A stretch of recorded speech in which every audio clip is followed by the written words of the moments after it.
Recently, I did a video about autism and narcissistic abuse, and I used a personal example of a guy that started manipulating me with accusations that ultimately turned out to be unfounded. I'll spare you the whole story. It's already in the Autism and Narcissistic Abuse, a personal story is the name of the video, if you want to go see it. But it occurred to me that I ought to talk about what misogyny or being accused of misogyny looks like to me through the lens of autism. And I'm not using that to deflect. I'm using it to say that this is something that's very bizarre to me, because I feel like I know misogyny when I see it. Like, for example, the character Frank Booth in Blue Velvet is undeniably a misogynist. But it seems like there's this meta understanding of misogyny that so many other people have that doesn't make sense to me. And I bring this up because recently I did a video, recently being yesterday, I did a video on how Madonna is really getting too old to keep, carrying herself as a sex symbol, and she needs to really restructure her act and reinvent herself.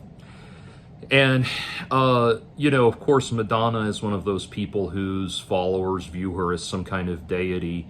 And so if you criticize her, they will be filled with righteous scorn. And this one woman, getting to the relevant misogynistic part of this, in a moment, this one woman wrote in with this, or person, I guess, wrote in with this one thing that made no sense to me, where they said, I can't believe you would make a 14-minute video about a concert that you did not see. And it's always bizarre to me. People do that. It's like they invoke the length of the video as if the length of the video, the fact that the video is that length, was somehow unreasonable and overly demanding on my part, and I should have known better, or something like that. Like, everybody knows 8 minutes is the longest you should talk about a concert you didn't see, like, or something like that. And I'll get those things constantly. So, I can't believe I just sat here and listened to you make a 32-minute video about how corporate personhood is a fundamentally good thing. It's like, what does the length of the video have to do with the argument? Like, anyway, that's a side aggravation. There are so many things that are just naturally obvious to everybody that make no sense to me. But on the subject of misogyny, this one guy, of course, wrote in and accused me of being a misogynist for suggesting that Madonna is too old, at 65, is too old to be still carrying herself as a sex symbol. And I started to point out to him that my counterexample to Madonna was Marilyn Manson, a man, and that it can't be misogyny if I am applying the same standard of critique to men and women.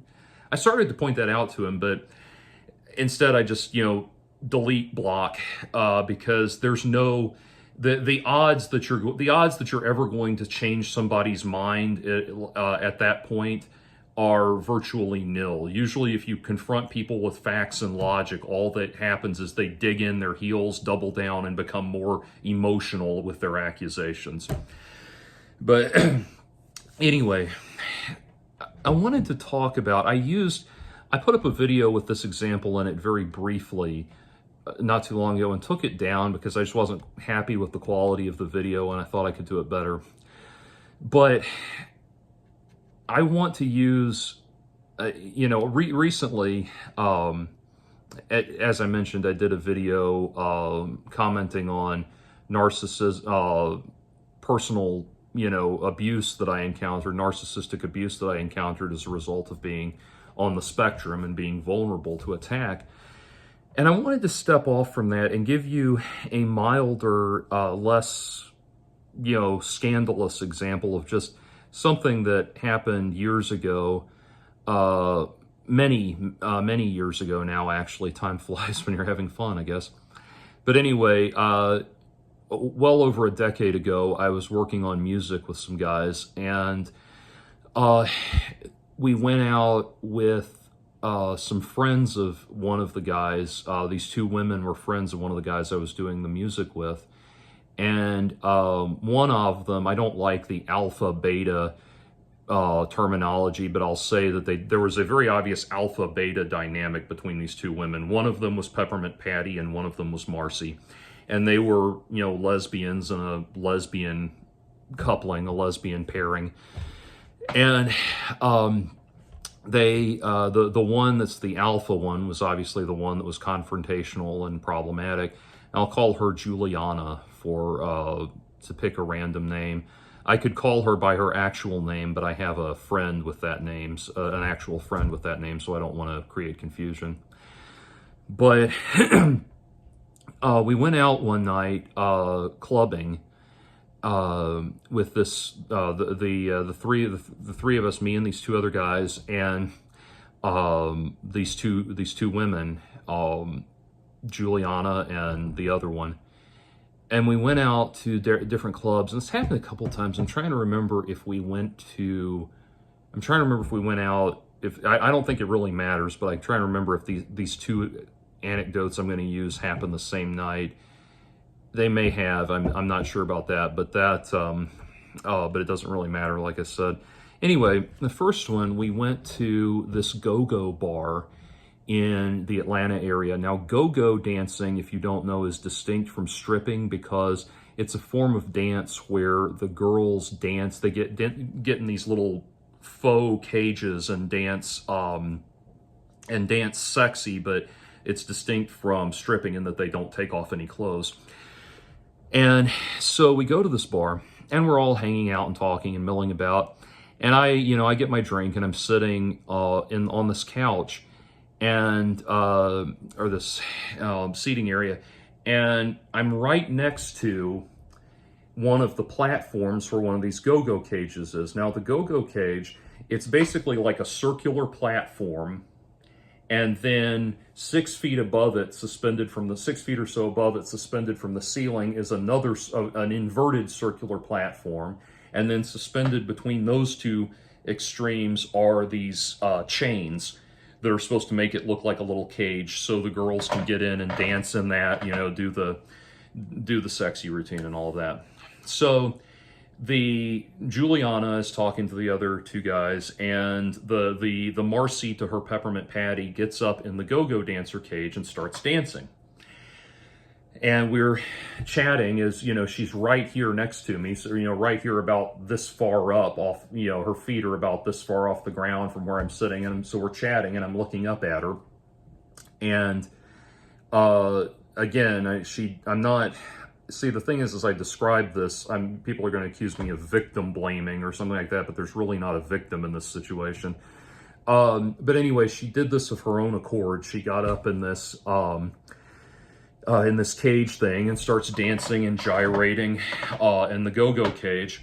And so as she's talking to me, she says, "What do you think of my outfit?" And as I'm looking up at her, let me explain to you what she was wearing. Now, again, I know the misogyny police are going to flip on the sirens and lights when you say, let's talk about what she was wearing. But again, I want to emphasize this was not any great, we're not talking about any great discussion of sexual assault or anything like that. What she was wearing was pertinent to the discussion because she brought it up and prompted me to give the reply that I gave. Here's what she was wearing. She had on what was basically the proverbial little black dress, the little black cocktail dress that so many women seem to have and wear out on the town and that sort of thing. Except it was one of those dresses where it looks like there's a front piece and a back piece to it, and then both pieces are held together by these little straps, these little belt-looking strap things that go down the side of it on either side. I don't know what the fashion terminology is for this outfit, but anyway, it's one of those things where there's like little straps holding the two larger pieces together, and the effect is that you see it gives you the effect of seeing the person's whole naked profile, even though their buttocks, genitalia, and breasts are covered. You're still seeing the naked side profile. she was wearing that, and then she was wearing sneakers, like running sneakers, not high-heeled pumps or something, but running sneakers. And then the weird part of this outfit was that she was wearing Goldfish panties, these panties that were like, they were very, you would think if you're going to wear something like this sexy outfit like that, you'd wear like a black thong or, you know, flesh-colored underwear or something to accentuate the naked, or heck, maybe even no no underwear. She could not have done the no underwear thing because the outfit was essentially, the dress was essentially too small for her. Like if she had, it didn't come down all the way, so if she had not worn underpants, it would have exposed her genitalia. But anyway, now, the Goldfish panties were also very bunched up and frilly and fluffy, and so it looked almost like a Goldfish panties diaper or something like that. It was very odd. And bear in mind, as I said this, her crotch was about this far away from my face. She has her legs open right in my face, gyrating in my face. And she asks me what I think of her outfit from this position, as her legs are open directly above me. And I said, I like your dress. I don't understand the Goldfish panties. And she said, oh, I just think they look nice. Okay, fair enough. Went on. I did not think anything more of it. Later, later on, we had a second situation where we hung out with we were hanging out with these two girls, me, my two guy friends, and these two girls, women. They were obviously adult women, but girls, rolls off the tongue. But anyway, these two women, we hung out with them again at this bar, this bar called Mary's, which was a really fun, I haven't been in a long time, but it used to be a really fun gay bar. And it used to be a really fun drag bar before we, for some reason, entered this odd period in American culture that we're in now, where we pretend that drag queens are something like the Bene Gesserit from Dune. But anyway, we were at Mary's and we're hanging out, and I ended up chatting up this other woman that was a straight woman that happened to be there. And she had very, very large, very pronounced, and very barely covered boobs. And we're sitting here talking. This did not concern Juliana at all. She was not a part of this at all. But I'm sitting here, you know, in the corner with this woman. We're talking to each other, and we're chatting each other up. And she does this thing at one point where she says, says, well, my friend says I should have a breast reduction because my boobs are just so large. And she does the thing where they put the arms behind the boobs so they perk up a little more, and leaning in, Bambi eyes to me as she said this. I said, oh, you can't do that. Those are fantastic. I mean, I'm just delirious, I'm just boobs drunk at this point. I'm just, oh, those are fantastic. You can't do that. And I said this, and Adriana whirls around and says, you can't tell her what to do with her body. And I just said, and I looked back at her and said, I think I just did. And that was the last time we hung out with them. But later on, the guy from the musical partnership, the musical collaboration, whose friends they were, he came to me and he said, hey man, Juliana is saying that I need to quit that band, quit the project, because she doesn't want me to be in a band. Well, she and the Goldfish Panties girl, they say, although, like I said, I think it was just Juliana mainly. It's like they want me to, or they don't want me to be in a band with a creep. And it's like, what are you talking about? And so the first thing he explained to me was the Goldfish Panties situation. And then the second thing was that thing about the woman and her boobs and all of that. And I said, well, with regards to the Goldfish Panties thing, I was asked to give a comment on her outfit when she was spreading her legs in front of me and gyrating her crotch in my face. So that's what I was noticing. And as far as the other thing, she was not a part of that conversation, and it's none of her business what I said to that other woman. Anyway, ultimately, my friend my musical collaborator and friend did not take Juliana's advice and went on with and we went on, working together. But anyway, I bring all of that up as an example to say it's at no point was it my intention to antagonize anybody or upset anybody or anything. But what I've discovered is like, it is, as far as I can tell, humanly impossible to speak about matters of sexuality with women, or like any matters of sexuality with women that exhibit any degree of interest on the man's part, and not be accused of misogyny. And I don't want to be accused of misogyny. I don't consider myself a misogynist. And it's funny. It's like, if you were to ask me, well, why don't you consider yourself a misogynist? I would say, because, well, first of all, I have a lot of female friends. In fact, I probably have more female friends than I do male friends. My male friends are usually like things like coworkers and musical collaborators where we're coming together to work on a project. Meanwhile, my female friends are just people I bonded with talking about books. And, I'm a big reader, and, women tend to be, a lot more women than men are readers, big readers. And so I tend to bond with them over books and talking about the arts and humanities and that kind of thing. And, so and the thing is, I know that if I say that, someone will show up in the comments section or something, and like, if I say something like that, someone will show up in the comments section and write, LOL, I can't be a misogynist because I have female friends, LOL. And it's just, and I've discovered that, it's like I say, I've discovered that in the neurotypical world, the non-autistic neurotypical world, the way you refute any argument, completely and totally devastate and destroy any argument, is just by saying LOL and then the name of the argument. It's kind of like, I went through a phase, as you can tell with the books behind me, I went through a phase where I was a really, really big Ayn Rand enthusiast. And and there's still, nowadays, yes, there's still things I agree with her on, there's things I don't, and we, like anything else. But it's funny because I could make an eloquent argument saying, well, Ayn Rand points out that this, that, and the other is true because blah, blah, blah. And you make this argument, this coherent argument supported by Ayn Rand's point of view. And the response to that, I discovered, is just LOL, Ayn Rand. That's it. That eviscerates. If you just say LOL and then the thing, and then the topic of discussion, that ends it. That wins the argument.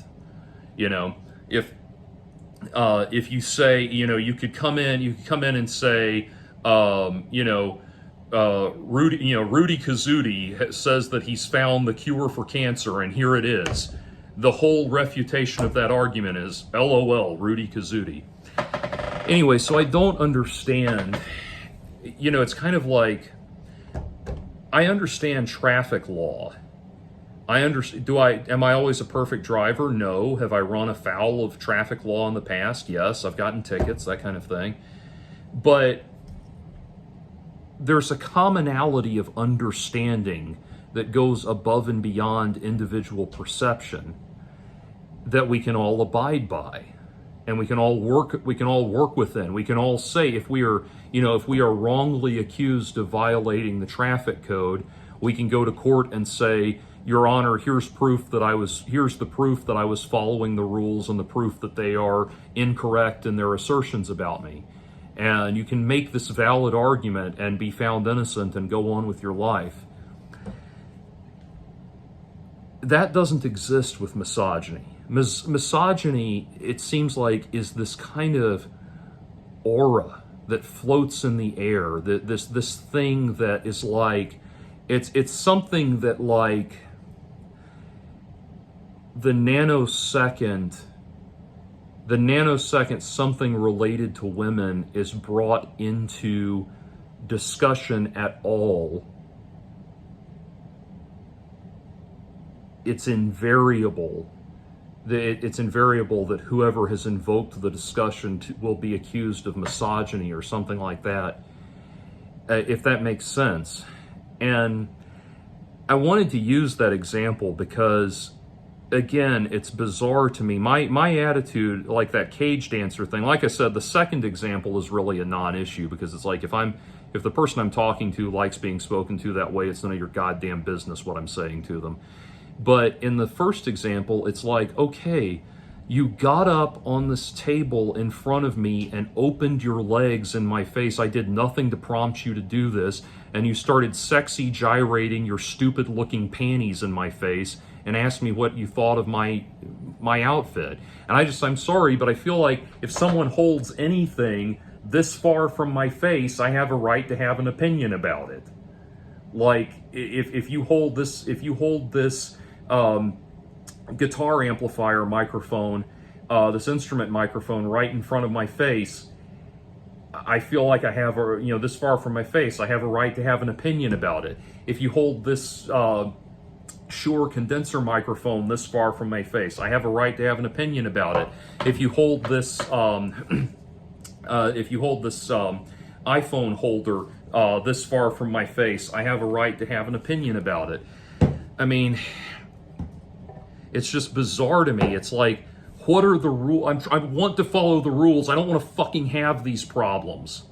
And it's so bizarre to me because the great irony of it is I can recall, obviously, the general timeline of my larger worldviews and perceptions and emotions and that sort of thing.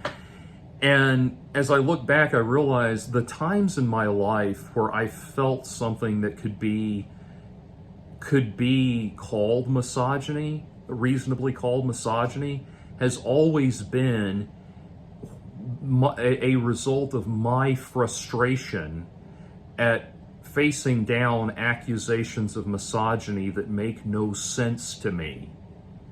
Like, the great irony of that is that, like, that's what starts provoking feelings of misogyny in me, where I'm just like, okay, fuck women, this is pissing me off, That's the great irony of it. But I don't understand how human beings navigate the world without enduring a constant battery of accusations of misogyny. It's very bizarre to me, and especially bizarre to me because when it comes to interacting with women directly, I don't really have any difficulty. And that's not to say they all want to fuck me or something like that. I mean, when it comes to getting along with women, being friends with women, talking to women, like relating to them like normal human beings, the women I'm relating to, by and large, don't have any problem with me. It's always some third party, some busybody that observes the interaction, like what I described there. It's like some busybody observes the interaction and wants to offer their goddamn opinion about it. Those are the people that have to come butting in with some kind of no. This, it's like that episode of King of the Hill where the kids are of all ethnicities are all playing together and having fun, and they're running around and playing together and having fun, and the guy that's like the DEI coordinator sees this and says, well, this is just racist, It's so bizarre to me. And I don't understand what the need is of people to, it's like, if you followed my videos, you know that I went to I had a really awful set of years in junior high and part of high school. I went to school with these guys that would beat girls up for talking to me. They had decided that these women were their hoes, and that all of the attractive women, desirable women, were their hoes, and they didn't want the hoes talking to me. So they would beat girls up for talking to me. And it's like, I can understand the guy that grabs a woman by the collar of her shirt and decks her in the face and shoves her to the ground and says, I told you not to talk to that faggot. That I understand as misogyny. And what's amazing is when I observe that, and I observe those absolutely vile human beings doing that, I decided in myself that I was going to be the polar opposite of that. And not because I wanted to be some white knight that would, that women would want to fuck me because I wasn't beating the shit out of them. Not beating the shit out of them should be a given. That's just the right thing to do. Not beating up people is the right thing to do. I'm not doing it to get laid. I'm just doing it because that's what you're supposed to do. And weirdly enough, I've had people, when I try to give that example, I've had people tell me that me making that resolution in my heart not to be like those scumbags, that was an act of misogyny. And if I've deconstructed why they think that correctly, what the reason that they think that is because they've misunderstood the whole nice guy concept, that there's men out there who complain about why don't women like nice guys, and those are usually the ones that turn out to be the meanest and the meanest guys of all because they haven't done any self-examination and all that. No, that's not what I'm talking about. I'm talking about, like, genuinely, I don't want to be the kind of man who controls a woman by grabbing her by the collar of her shirt and decking her in the face and throwing her to the ground in front of everybody. That's horrible behavior. Anyone who does that needs, like, that guy, the guys I'm describing who did that, they should have gotten decked in the face the nanosecond they did that, and just gotten an unceasing pounding that's still continuing to this very day.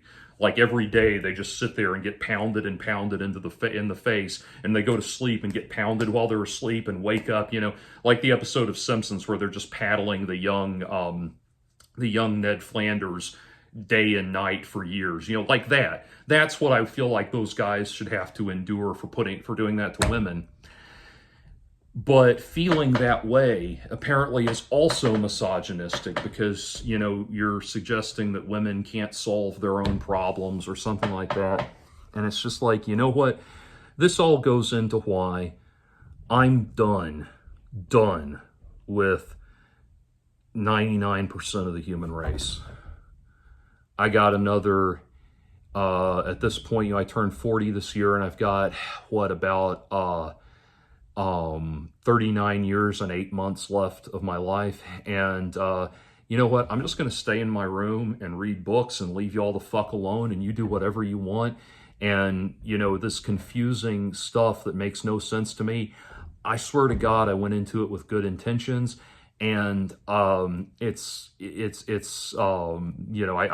tried to live my life with the best of intentions and tried to be decent to people, and thought that I would be able to get along with the human race because of that. But it seems like it seems like everywhere I turn as a Spurg, as an autistic person, there's somebody that is bold, and there's somebody that's just staring daggers at me and is bold and determined to misinterpret every single goddamn thing I say. And I'm tired of dealing with these people. If it could be like the traffic laws, where it's like, here's the rules, don't break the rules in this booklet, I would learn the booklet and abide by it to the best of my abilities. But it's not. And it's just this thing where it's like everything you say has the potential to get misinterpreted the wrong way. And if the wrong person is in the room, they'll blow up the situation and fuck up your life. I'm tired of it. Like, if you've got any, just stay the fuck over there somewhere else. And like with that situation, those two anecdotes that I described to you with Juliana, those two anecdotes, man, I'm sure there are people that are hearing this now, and you're thinking, well, obviously those two things were misogynistic. You know that they're misogynistic, and you're just in denial. You're just denying that those things were misogynistic, and you're getting all worked up and angry about it. And I'm telling you, as God is my witness, I didn't think I was doing anything wrong. I still don't think I was being unreasonable. It's just so bizarre to me. It doesn't make sense. It's like both of those things both of those issues were based on things of women going out of their, women accentuating their physical form towards me and everything. And it's the weirdest thing to me. Women spend, by and large, spend massive amounts of money every year, billions and billions of dollars collectively, on beauty products to make themselves appear as visually beautiful as possible. And yet they do everything in their power to make you notice their boobs, make you notice their butts, make you notice their lips, make you notice their eyes, make you notice their everything. And don't get me wrong, I understand. I totally understand that there are situations where it's not appropriate to call attention to those things. I get that. I'm not denying that.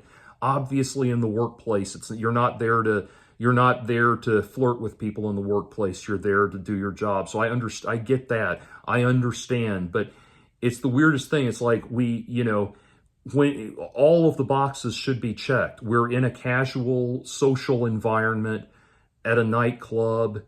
Everybody's flirting with everybody and having fun. And all of the women in the room are wearing clothes that are intended to accentuate every beautiful physical attribute that they may happen to have.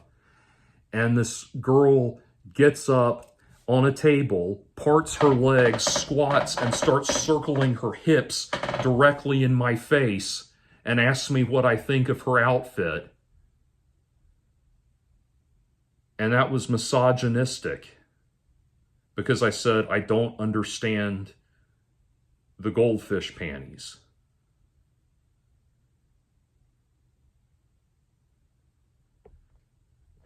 And I know that there are those of you out there, you neurotypicals, that understood it perfectly. All of that makes sense to you perfectly.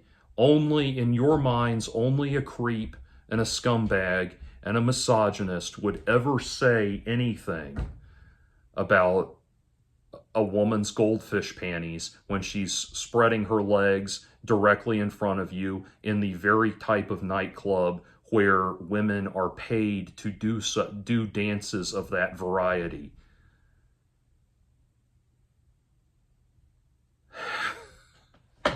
I know it makes total sense to you. It makes no sense to me. And I know, it's funny. I know in my heart I don't hate women.